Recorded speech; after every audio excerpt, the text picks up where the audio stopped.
And thank you, the distinguished guest. And now I'd like to call upon Major Gerent Dani Efroni, who is the Chief Military Advocate.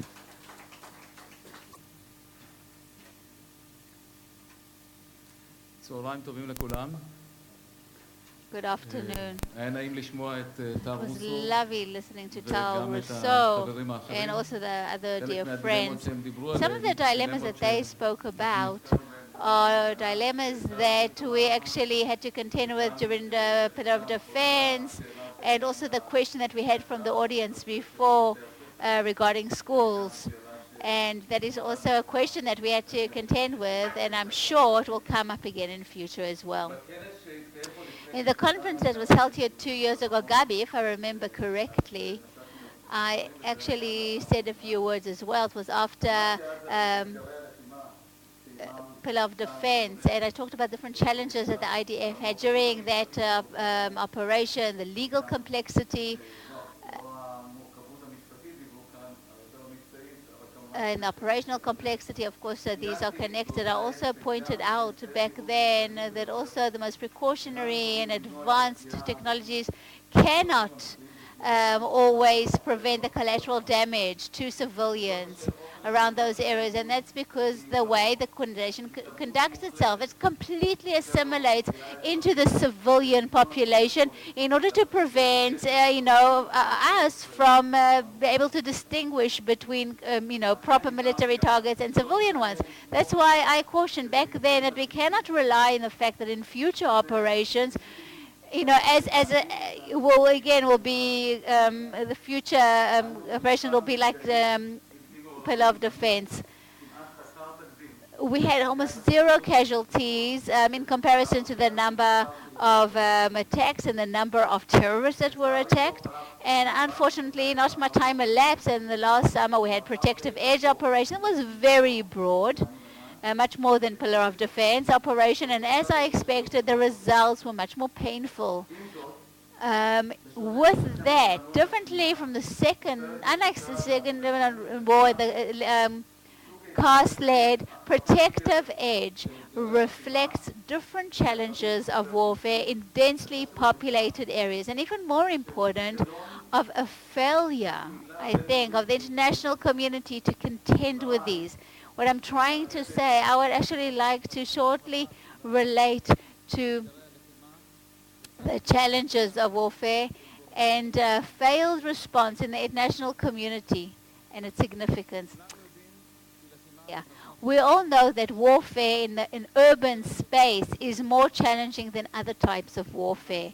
However, this is even more challenging because the way the terrorist organization fight actually blatantly exploits the laws of war in order to achieve advantages in the war, in the battlefield, and in terms of legitimacy. I think the uniqueness of protective edge operation in this scenario, phenomenon becoming much more acute.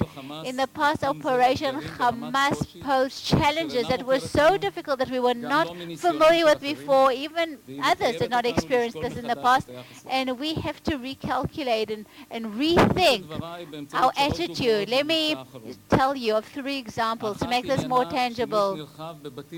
First of all, using private homes that were used by Hamas, and they were complete control rooms. And also the second thing is the casualties, the number of casualties and damages to buildings that was ostensibly, according to that claim, testifies to the fact that the IDF failed in implementing the whole law of proportionality. The third was using artillery in a constructed area, in a populated area. Now, one of those 4 rules of the laws of war that is known, now again regarding, we know that the IDF always abides by these laws, and we always also, the first law is the law of distinction. We have to distinguish between military targets that we can attack during war and civilians and civilian objects that cannot be attacked and we have to try and avoid hitting them as much as this is possible. In Protective Edge, more than in any other operation in the past, the Hamas implemented a doctrine, the objective, yes, they have doctrines, by the way, the objective of which to remove from the IDF, to take away that ability to distinguish, while giving their combatants their most protection by hiding within a civil population and enjoying those advantages as a result of all of this. We have a written testimony to this doctrine. We can actually find it in the pamphlet of the Hamas organization. It was called Urban Warfare. It's actually called Khabar al-Mudar, that's in Arabic. And they pointed out in that little booklet the advantages of such a warfare. And that is why the presence of civilians in those war zones, especially while improvising, actually makes it more difficult for the enemy. Also, of course, for the resistance movements as well, and of course dominating the civil population during the military operation, and the obligation of the enemy, that is us, the IDF, to be able to treat the wounded civilians and to give them other humanitarian needs that Tal mentioned before. In accordance with this, they used mosques and UN facilities like UNRWA schools and other sensitive sites in order to store ammunition, and again, it covers for those tunnels. In addition to that, many commanders in the military branch of the Hamas actually turned their apartments into military bases or war rooms. And from there, again, commands went out, instructions went out as to missiles being launched to Israel and such. And that is how Hamas actually transgressed that rule of distinctions, meaning not to hurt or hit civilian objects and civilians. During Protective Edge, they used private homes for military purposes that I mentioned before. Undoubtedly that in terms of war laws, these are military targets that we are allowed to attack, so long as the collateral damage is no more than the benefit derived from the attack. The challenge of distinction is extremely complex, and IDF invests a lot of effort to make sure that every object that is attacked is indeed a legal military target that is proportional, and we always try to diminish the innocent. And that is why we also use the knock on the roof guideline, which is the warning prior to attack. And Hamas exploited the civilian population. And so an international community, instead of criticizing those organizations that work from within the population, which of course increases the risk to civilians and their possessions, they actually criticize the IDF because we attack private homes that are ostensibly military targets. Let me say this unequivocally. The policy in this regard in the IDF is to attack military targets, and the claims that were heard from people in the international community in this regard reflect a misunderstanding and how to deal with the transgression of international laws by those terror organizations, and what they do, the challenge that they pose to countries that do abide by these laws. A second example is given various precautionary issues and the whole principle of proportionality. The whole use of civilians for military aims actually empowers us in implementation of these principles. This unfortunately brings about unavoidable detrimental effect on civilians. In other words, collateral damage is increased because of the way that the tactics used by the actual terror organizations. In urban warfare, there is that collateral damage that we do is undesirable, but it also increases the risk to the uninvolved, the innocent bystanders. although IDF does actually take proportionality into consideration and precautionary steps far and beyond what is demanded by law, the way the terrorists actually do fight brings about the situation of collateral damage. But unfortunately, the international arena violates these principles. Instead of criticizing them for risking the lives of civilians, instead the arrows of their criticism are actually aimed at Israel, based on the number of casualties and collateral damage in Gaza shows that the IDF acted in violation of the proportionality principle and criticizes Israel. This is erroneous because it does not examine the way the IDF strikes separately as is demanded by all the international law demands. When it measures the collateral damage, and then it claims that, of course, the collateral damage is not excessive if you measure it against what they were supposed to examine according to international law. But of course, it is also not clear exactly what the measures of it are, because the Hamas strive to erase the names of the casualties and in fact create a kind of mist and a kind of fog and vagueness so that you cannot identify those actual perpetrators of terror attacks amongst the casualties that were found. They of course will blur the names and they will say and they do not discriminate. They are all hurt together, and they deliberately want to actually blur the names of those. We, in the media and with the discourse in international arena, we hear variations on this claim, and they emanating from that is the way we actually implemented the proportionality principle during Protective Edge, and all based on the collateral damage that they measured. This is a legal error because they are separating what actually happened rather than looking at actually how the things were totally involved. Now, if we're talking about densely populated warfare, in the eyes of the international arena, there are specific factors. When we actually grapple and contend with it, there are various principles.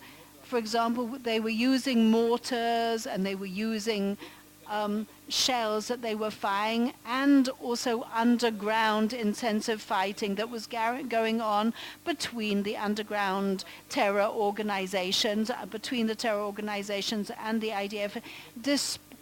And for example, the fact that they were always shooting from within those civilian areas.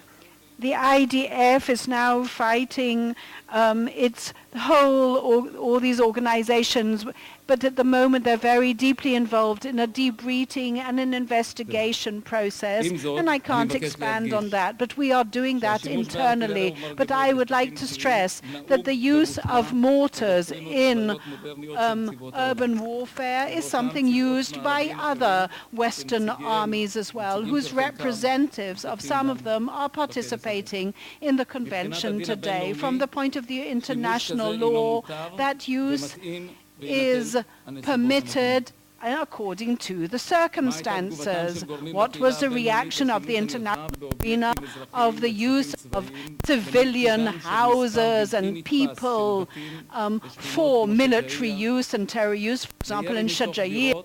In other words, in order to shoot at or shoot out so that they would hide the actual existence of tunnels under these houses. They said immediately was that Israel was using excessive force against civilians. This because they think that that the problem was in the way we defended ourselves against the threat, rather than understanding that the problem was the threat itself.